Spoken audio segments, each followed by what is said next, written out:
Kaixo everyone, welcome to the Hello Basque YouTube channel. Today I'm going over some more of my online Basque coursework, and it looks like a little bit of a review of more verbs today, but also I said in my last video we weren't going to get into learning about negatives. Well, today we are. All I had to do was go to the next page of my coursework, and very clearly they're teaching us about negatives, which it's nice to get a review. I've learned this before, but also, again, really annoying with this new coursework I'm doing. Last exercise, we had some negatives, and maybe it's their way of introducing us to, new concepts before actually teaching us, but, I'm bothered. Why don't they just teach us first and then give us exercises? But anyway, whatever. That's what we're doing today, so let's get into it. Okay, so first here we have a little bit of a verb chart that we are going to get through. But here at the top, it's called Ni Berlinen bisi nice. I live in Berlin.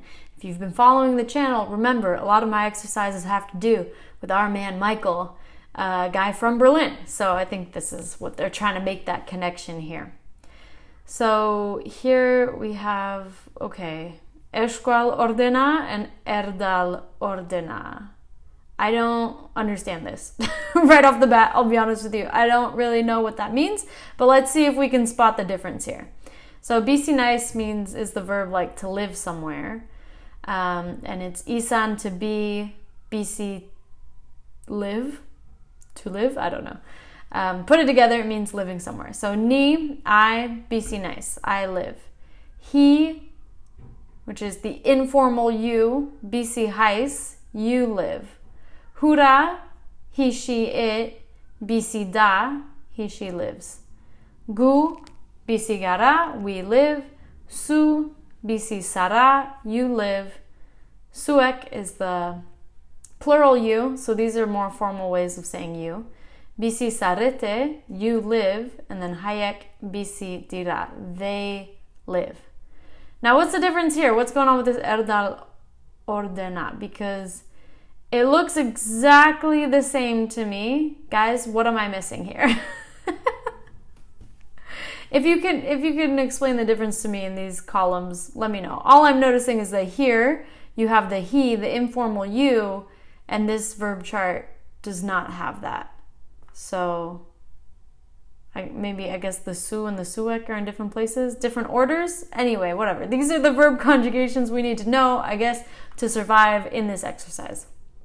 But the really interesting thing here is the negative sentences, because I'm fascinated with word orders in Basque grammar because it is so different from many languages that I speak, and it's hard for me to wrap my head around it, to be honest with you. So always good to review it. So to make a sentence negative, you put s, which means no, in front of the auxiliary verb. So that's what it is. I knew that it went with a verb, but I didn't realize it was the auxiliary verb. Of course, they're not going to explain in this lesson what the heck an auxiliary verb is. They're just assuming you know what that is, or that you have a teacher to explain it to you, or that you should be Googling this on your own. But we're going to learn, like everything else on this channel, based on context, because that's how I'm learning Basque. So maybe with the examples, I can figure out which one is the auxiliary verb here. Okay, baiezkoa, I guess, is the affirmative way of saying a sentence, and then ezezkoa, the negative way of forming a sentence. Okay, so ni ikaslea naiz. Here's the affirmative. I am a student. Ni ez naiz ikaslea. Okay, this doesn't help me in my quest because there's only one verb here. There's no auxiliary verb plus another verb, right? It's still good to know that the nice here in the affirmative section was at the back, and now it's jumped up on the other side of ikaslea, the object of the sentence. Su gazteizkoa zara, su ez zara gazteizkoa. Gu Bilbon bizi gara, gu ez gara Bilbon bizi. Okay, here's a case with two verbs. This is what I'm looking for. So here, I guess the S still stays with the isan part of this sentence. So gu Bilbon bisi gara, but then here gu es gara. So the S goes with isan, and then Bilbon bisi thrown at the end. So this always trips me up, is like when you separate the verb. And here it's fairly easy. I mean, I guess if you've seen this enough time to notice, like, okay, it's gu, we, Euskara, do not, and then Bilbon, in Bilbao, BC, live. Like, there's only a few words here, you can wrap your head around it. But when the sentences get more complex and there's more information and more words in the sentences, this is where I get really confused about where to put the verbs in relation to other words. But I'm glad to see that hopefully that's not going to happen in today's exercise, because this is really beginner level stuff. So let's finish with the examples. Bilbo Bizkaian dago. Bilbo is in Bizkaia. Bilbo es dago Bizkaian. Bilbo is not in Bizkaia, which is a lie.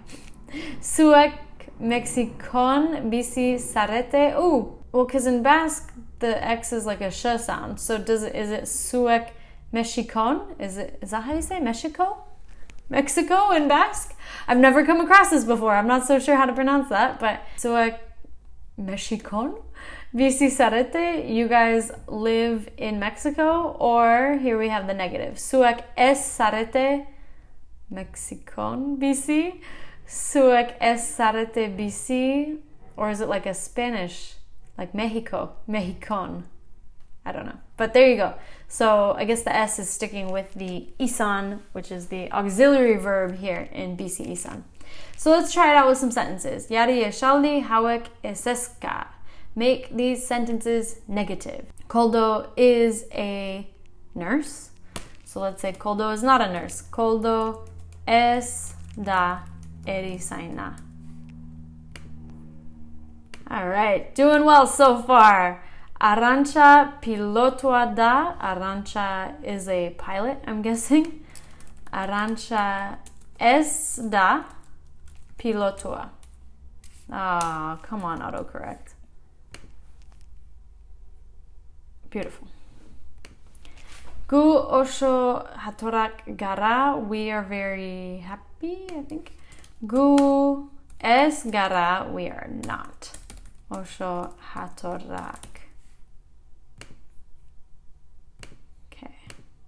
Etxe zuria oso polita da. Okay, more words coming into play in this sentence. So, etxe zuria, the White House, and then oso polita is very pretty, and then da. So the White House is very pretty. We're going to say the White House, etxe zuria, oh, come on. Etxe zuria, ez da is not oso polita, very beautiful. Okay, good. Neska horiek oso langileak dira. Okay, neska horiek, I think that means those girls are very hardworking. So the subject here is neska horiek, those girls. We're saying es dira, they are not oso langileak. Yes. Zuek Madrilen bizi zarete. You guys live in Madrid. Okay, so here's the fun one where we're going to have to mix up the word order. So zuek, subject, you guys, and then here we had es and then the isan form. So zuek es zarete and then Madrilen bici. Let's try that. Yes. Okay, so there were other options of how we can answer that. Let's see. Zuek es zarete Madrilen bici. Oh, so you can mix up the order. It says zuek es zarete bici Madrilen is also acceptable. Huh, okay, that's good to know, I guess. So I guess the most important thing here really is that the S goes with zarete. Okay. Mikel nekatuta dago. Mikel is tired. Mikel es dago is not tired. Nekatuta.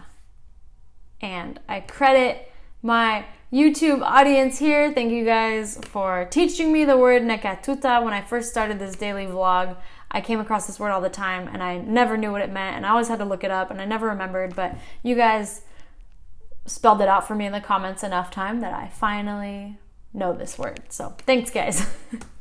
All right, Lascaux Gipuzkoan dago. Lascaux is in Gipuzkoa. We're going to make it negative, so we're going to say Lascaux es dago is not in Gipuzkoa, Gipuzkoan. Nice. Okay. Halfway through. Gu ondo bizi gara. We live well, I guess. We live good. We live the good life. Gu es gara. No, yeah. Yeah, it goes with gara. Okay. And then ondo bizi. I wonder if they're going to say it could have been gu es gara bizi ondo as well. Let's see. Yeah, so we had two options for that. That's really interesting. It's really interesting to see their options because when I'm doing like an in-person class, like with a teacher, it's always like there is one answer, this is the answer. So I find it curious to see the options that they give you. Zuek Frantzian bizi zarete. You guys live in France. We're gonna say you guys don't live in France. Zuek es zarete. Let's put bizi there just for practice because I never use this form. Oh, the one time I go out on a limb, it gets me on the punctuation. Come on. Okay, if I get rid of the period, will that solve the problem? Oh, I hate it when I lose points over punctuation. I'm just trying to be proper. All right, ni Arancha, nice. I am Arancha. I'm going to say I am not Arancha. Get my name right. Ni es, nice. Arancha. Fun fact, I started learning Basque with a purchase I made off of Amazon. Link in the description below. It is a set of CDs teaching you Basque from French to Basque called Le Basque pour les nuls, Basque for dummies pretty much. They'll say a word in French, they'll say a word in Basque, and then they'll pause, and so you repeat it out loud. And then when they were doing negatives, they would say ni e nice. It was like they dropped the sound of the S. Ni e nice. I think so. Did I just make that up? No, I think that was a thing. Please confirm in the comments if you speak Basque or you know more about Basque pronunciation than I do. But I think, yeah, they would drop the S. They would drop the last sound on S and it would be ni e nice. Anyway, just had a memory there. Okay. Liburu hau oso ona da.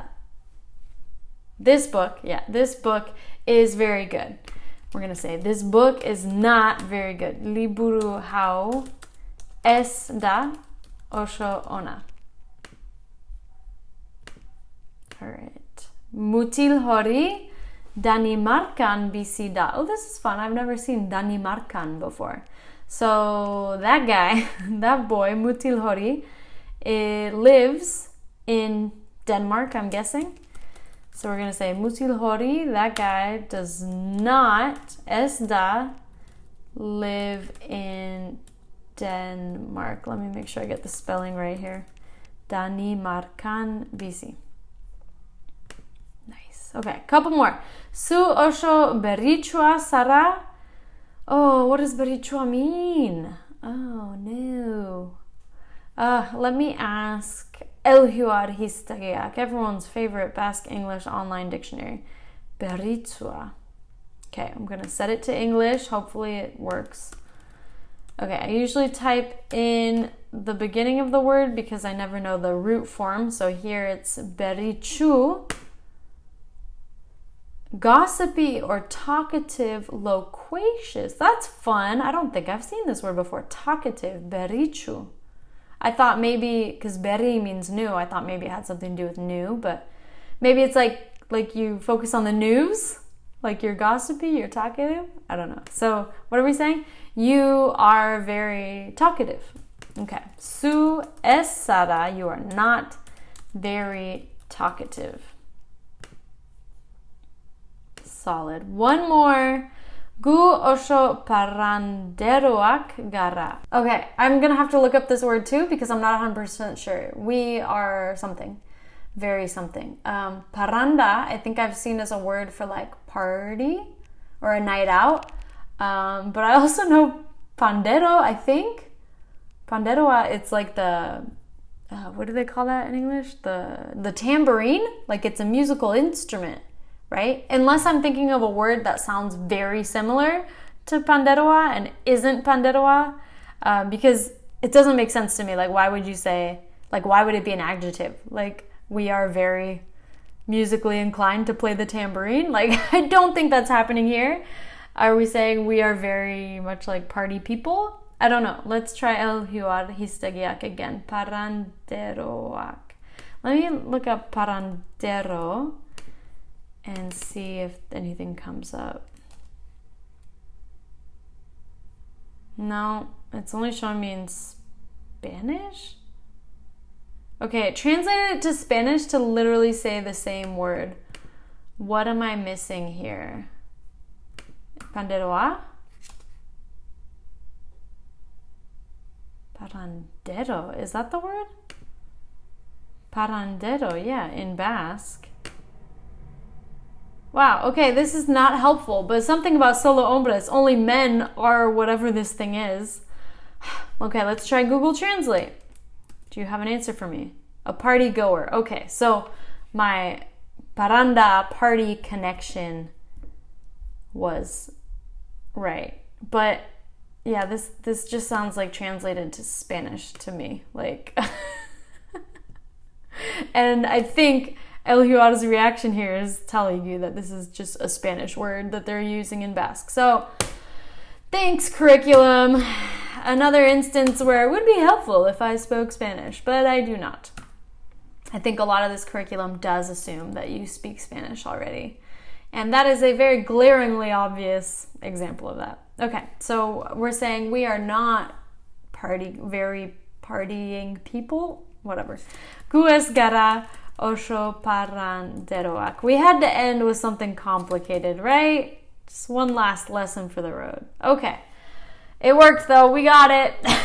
We got there in the end. This is a good unit though. This is a nice review of like some very important like foundational beginners Basque subjects like conjugating present tense, very common verbs, making sentences negative, reviewing some adjectives. Like, I'm enjoying this unit so far. It's going well. So thank you so much for watching, for following along. If you want to see where I'm doing this online course, if you missed that video, I have a link in the description below to a video all about where to find this online course, how I'm taking it. It is free if you want to sign up yourself. So there you go. And if you do just prefer to follow along while I do the Basque exercises for you and me, like, you're welcome to subscribe to the Hello Basque YouTube channel and check out my other videos about learning the Basque language. So I hope to see you in the next one. Bye.